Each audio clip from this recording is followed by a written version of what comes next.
Hello and welcome. I'm Bimbo Loyede. Tonight, APC wields the big stick, adopts Yahaya Bello as its candidate for Kogi governorship election on December the 5th. EFCC arrests former Minister of State for Finance, accuses him of conniving with former National Security Advisor to allegedly defraud the country. Former President Goodluck Jonathan's convoy assaulted by young men believed to be former militants loyal to one of the governorship candidates in Bayelsa State. And President Muhammadu Buhari at the Climate Change Summit in France canvasses support for the implementation of the Lake Chad Basin project.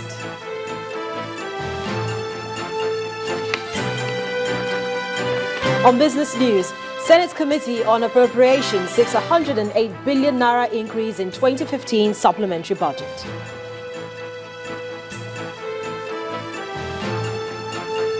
And on sports news, Neymar, Ronaldo, Messi make three-man shortlist for FIFA Ballon d'Or Award for Player of the Year.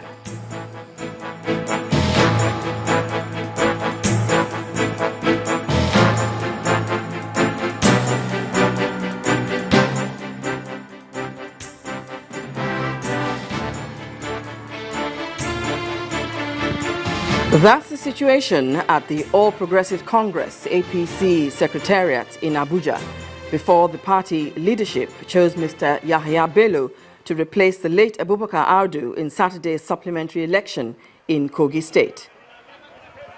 Youths hauling stones at the ABC building and on passers-by. The former running mate to the late Audu, Mr. James Faleke, disclosed the position of the party to journalists at the APC Secretariat in Abuja. However, Mr. Faleke says he has disassociated himself from the party's decision to field Mr. Yahaya Bello as the governorship candidate and himself as the running mate in the supplementary election. He said he will boycott the supplementary election. Mr. Faleke also told journalists that he is prepared to take the APC to court over the matter. Earlier, members of the APC leadership were holed up at the party headquarters to resolve the impasse over who would replace the late Audu. The atmosphere at the APC Secretariat was tense while the meeting was ongoing, as supporters of Mr. James Faleke and Mr. Yahaya Bello clashed at the party Secretariat.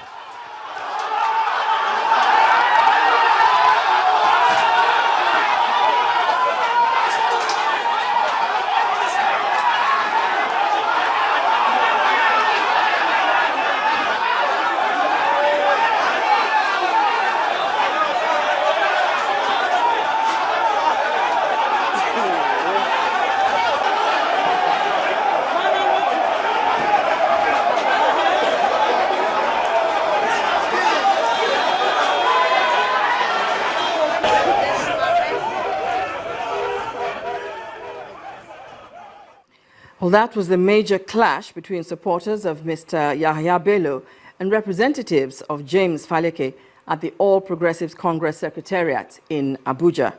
The incident occurred as members of the party's leaders were meeting inside the Secretariat. Mr. Bello and Mr. Faleke were jostling to replace the former governorship candidate of the party, late Abubakar Audu, who died as the election was declared inconclusive. Mr. Bello was the first runner-up in the primary election, where the late Abubakar Audu emerged as candidate, while Mr. Faleke was the running mate to the late Audu in the November 21st polls.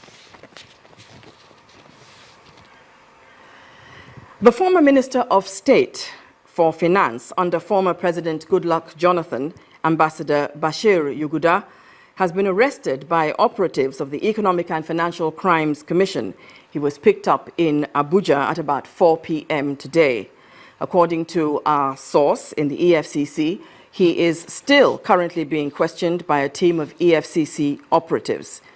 Ambassador Yuguda is answering questions for allegedly receiving suspicious payments from the office of the former National Security Advisor, Colonel Sambo Dasuki, who is being investigated over a $2 billion arms deal.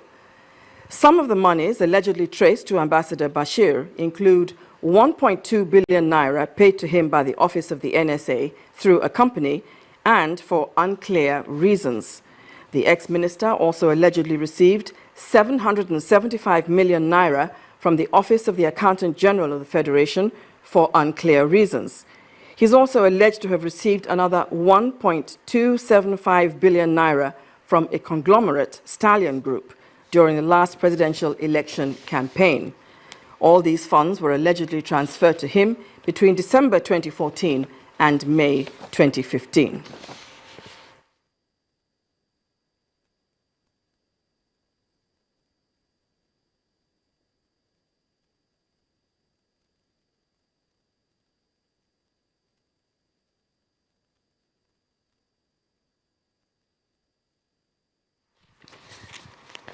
Let's go back to our lead story, where there was a major clash between supporters of Mr. Yahaya Bello and representatives of James Faleke at the All Progressive Congress Secretariat in Abuja.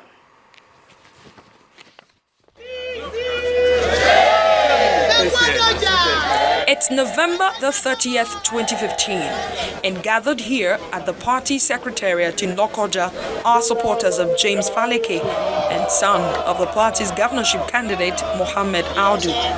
He tells the teeming supporters that the time has come to actualize the mandate given to him and Prince Audu at the All Progressive Congress. My brother, Mohammed Audu, the first son of Prince Audu and myself are on the same page on this matter and are both resolved to do what is right by law. In the course of the morning, we have heard all the political developments that is threatening to rock the foundation of this family.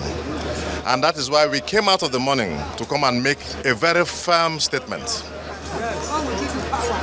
that as a representative of the Audu family, we stand firmly behind the cause that His Excellency Mr. James Faleke has just told you. Others who spoke believe the nomination of Mohammed Audu is a step that will lead the party to victory on December the 5th, when the governorship election is scheduled to hold. We believe that Faleke and the first son of Prince Abubakar Audu, called Mohammed, are properly groomed to wear that shoe. The members of my executives are all here. We are not divided. We are solidly behind our project. And what is our project?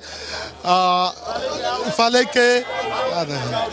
The governorship election in Kogi State has generated a lot of controversies since the death of Abubakar Audu.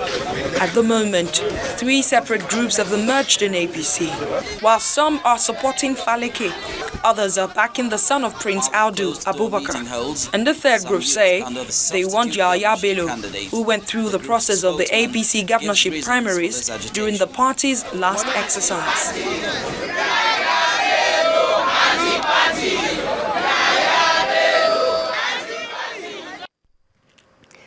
Well, away from the situation in Kogi State, the Minister of Finance, Mrs. Kemi Adeosun, has inaugurated a government spending control program called the Efficiency Unit. The unit is expected to monitor and cut recurrent expenditure across the ministries.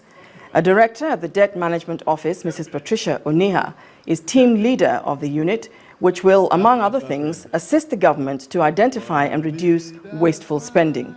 She has also directed the Efficiency Unit to concentrate on the daily recurrent expenditure of government, which she says has been inflated over the years. In the few weeks that I have spent as the Minister of Finance, it has become abundantly clear that without a radical intervention to manage the costs of government, no meaningful improvement in our nation will be forthcoming. No amount of fiscal innovation, financial re-engineering, or other well-intentioned economic policy will deliver the desired results for as long as the manner in which government money is expended is not carefully controlled. We are determined to change the balance between capital and recurrent expenditure, to release funds for the investment in infrastructure that we all need, and to do so we must be more efficient in how we spend money. I'm today introducing the Efficiency Unit, and I'm extremely excited to be inaugurating Nigeria's first Efficiency Unit as a critical tool in the management of public expenditure. We have seen similar initiatives deliver significant savings globally, and I'm sure that Nigeria will be no exception. The people have charged us with bringing change, and this is a very important part of it. Our vision is that our efficiency unit will be a change agent and a catalyst for improving the management and delivery of public services, so that we make sure that every naira we spend counts. The primary objective of this initiative is to assist government in identifying opportunities to reduce wasteful and inefficient spending by doing more with less. The Ministry of Finance has emphasised the need for the efficiency unit to provide concrete policy recommendations to generate savings for higher priority uses, especially capital expenditure. In part 2, after the break, police explain strategy to keep FCT and others safe for the Yuletide season. Please stay with us.